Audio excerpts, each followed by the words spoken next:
A couple of years ago, when the Dobbs decision threw Roe versus Wade back to the states, a lot of us thought that the abortion conversation would begin to decline and eventually become less significant as a part of the public discourse. In fact, the exact opposite has happened, and abortion is once again not only a topic of conversation, but it is a lynch point for this year's presidential campaign. Let's talk about it.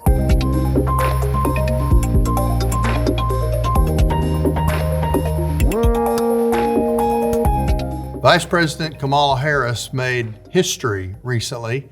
A couple of weeks ago, she did a campaign stop for the first time ever at a Planned Parenthood abortion clinic in Minnesota.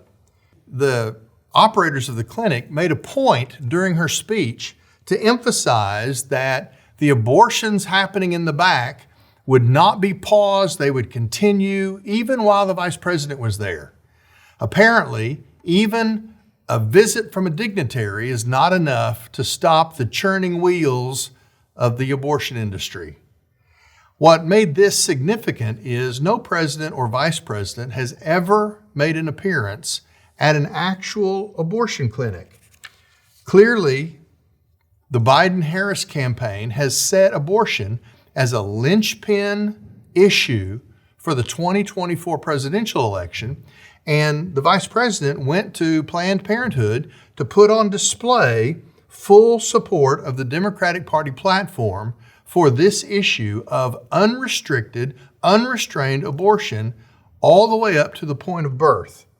Now, what was interesting was in her speech, she made an interesting comment. She said this: these attacks, meaning from conservatives, particularly Christians, these attacks against an individual's right to make decisions about their own body are outrageous and, in many instances, just plain old immoral. A couple of things about her comment. First of all, she dared to invoke traditional moral categories when she said that opposition to abortion is just plain old immoral. Well, let me tell you what that is. That's the propaganda technique called language reversal. Because what's just plain old immoral is the murder of infants in the womb. But another interesting part about her comment was she had to start by referring to individuals who want this kind of, quote, medical care. And then after she had made that point clear, then she switched her language to speak about women. You see, it's really tough to keep all of the language straight when you have to go after both the women's vote and the LGBTQ vote all in the same press conference. Understand this: abortion is the willful death of an unborn human being. An abortion clinic is the engine of death turned into an industry of carnage. So far as the abortion logic goes, the baby is not a meaningful moral consideration. In fact, that's the way we need to look at this argument now. There are really three approaches. One is the political approach, and that's what we see in this contrived campaign stop at a Minnesota abortion clinic. But the second way of looking at this topic is to follow the money.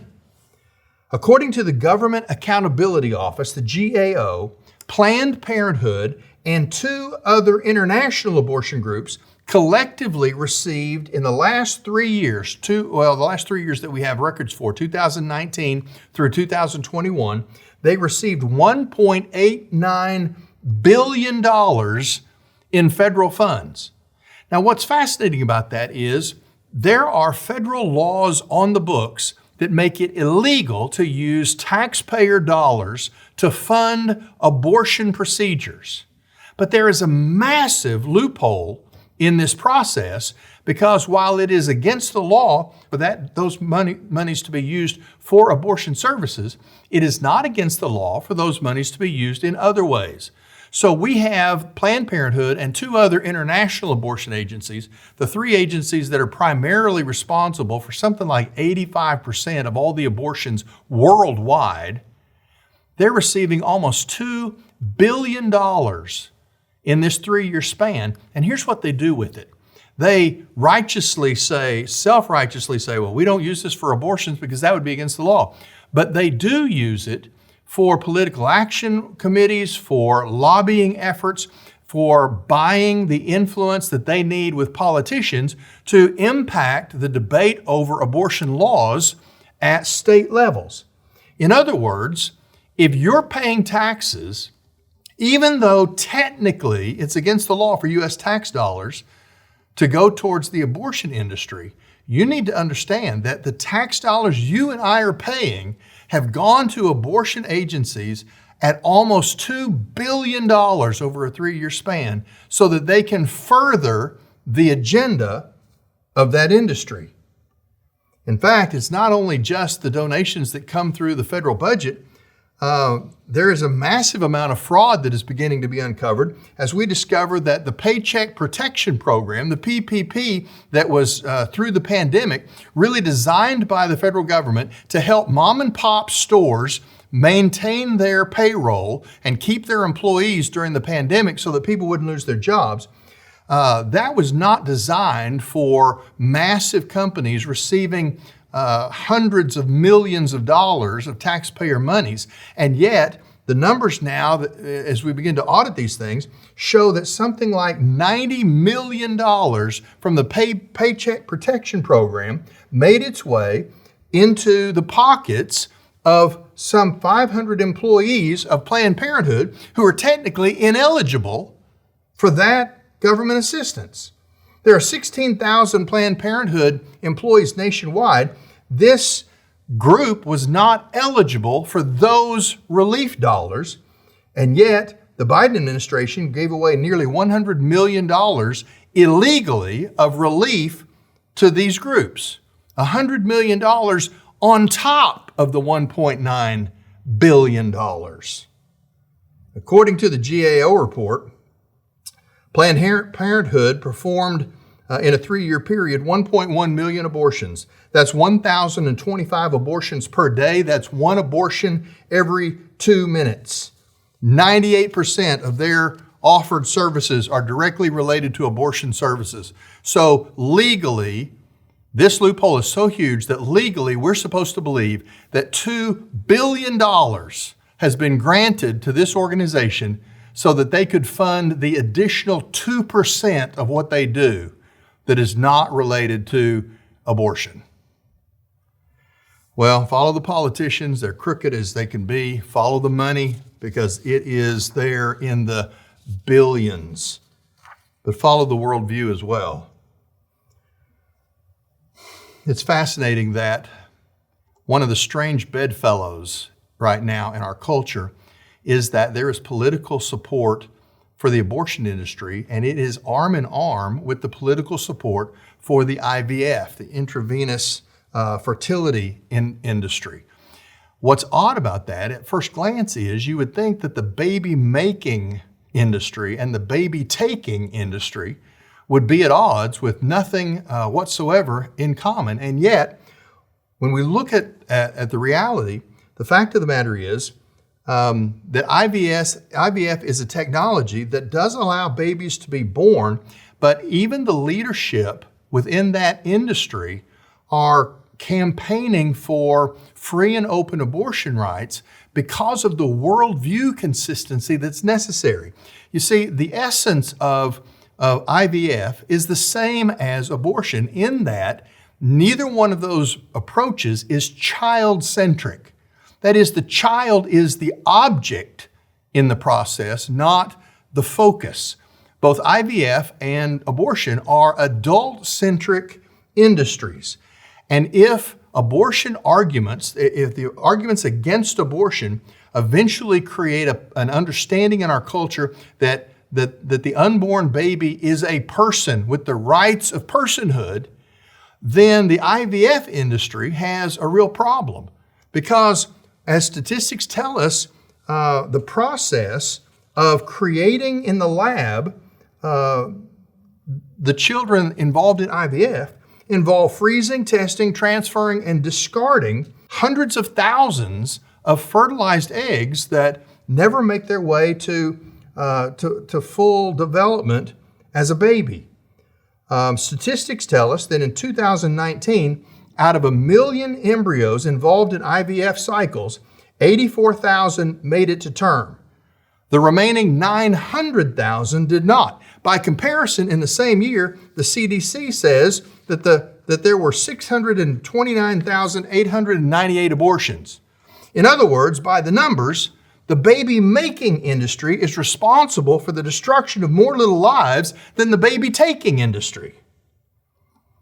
What mentality is that? It's a worldview that says children exist for adults and not the other way around.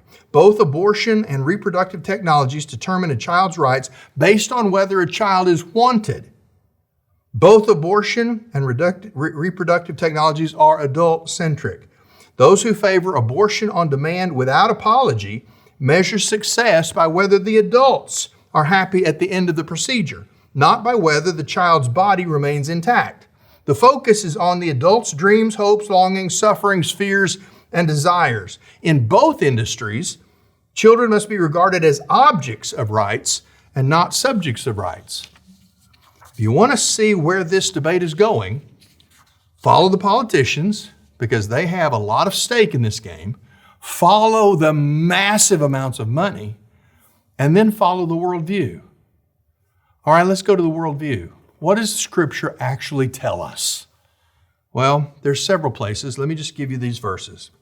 In Psalm 51, verse 5, David is writing about his own life, and he refers to himself before he was born. He says in Psalm 51:5, "Behold, I was brought forth in guilt, and in sin my mother conceived me."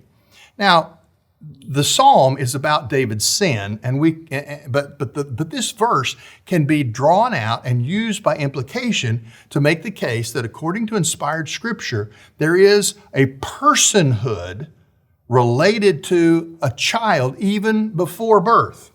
In fact, if we go to Jeremiah chapter 1, we're going to find the same thing. In Jeremiah chapter 1, God, speaking to the prophet, said this, "Before I formed you in the womb, I knew you. And before you were born, I consecrated you. I have appointed you as a prophet to the nations." In other words, the testimony of God Himself is that from not just physical conception, but from the conception of the idea of a person in the mind of God, that person is a person. So certainly from the point of physical conception, that person should have the rights of personhood, and the sanctity of that life should be protected by a culture that recognizes the significance and the value of life. A culture, by the way, that we no longer have. Well, there's a lot of Old Testament law references made by the abortion industry to sort of justify abortion, but let me read the one that really is most often misunderstood. Exodus chapter 21, beginning in verse 22, says this, "Now if people struggle with each other and strike a pregnant woman so that she gives birth prematurely, but there's no injury, the guilty person shall certainly be fined as the woman's husband may demand of him, and he shall pay as the judges decide. But if there is any further injury, then you shall appoint as a penalty life for life, eye for eye, tooth for tooth, hand for hand, foot for foot, burn for burn, wound for wound, bruise for bruise." Now, what's significant about that is in Exodus chapter 21, there are a list of legal ordinances outlining the levels of appropriate punishment for specific categories of crime. In these verses, we find the only place in the Bible, the only place in the Old Testament where capital punishment is required for an accidental death, and it is the accidental death of an unborn child. In other words, in other places, when a life is killed accidentally, it's what we today would refer to as manslaughter. There is a punishment, but it's not a capital crime. And yet, in the one instance in the Old Testament where an accidental death leads to the death of an unborn baby, it is not manslaughter, it is murder, and it is a capital crime. In other words, God places actually a higher value on an innocent unborn life than He does even for the human life of a sinner who commits crimes as a normal course of his lifestyle. If you listen to the left long enough, they will tell you who they are. And while we're over here trying to hold on to the biblical concept of life as sacred, something created in the image of God that has incredible value, a priceless worth, we see the left just being honest, not even trying to hide their views anymore. Bill Maher, on his television show recently, in a conversation with Piers Morgan, was discussing the topic of abortion. And he said that he doesn't have much respect for people who have an incremental mindset about abortion. If you're going to be against abortion, you should be an absolutist. You should be against abortion in every instance. And this was his statement. He said to Piers Morgan, meaning the people who believe that abortion should not be allowable, he said they think it's murder.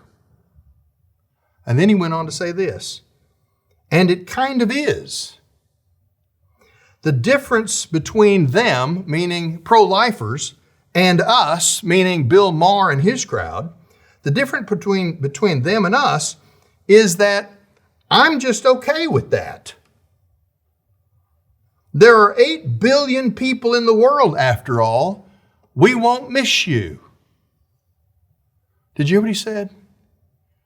He shrugged and casually said, sure, I admit that abortion is murder, and I'm fine with it because there's so many people now. What's another death? It just doesn't matter. Here's the thing. Some of the issues in our generation are complicated. Others are not. Sometimes, if you want to make an issue very simple and straightforward, you just need to let a bad man say it out loud. This is Truth Currents.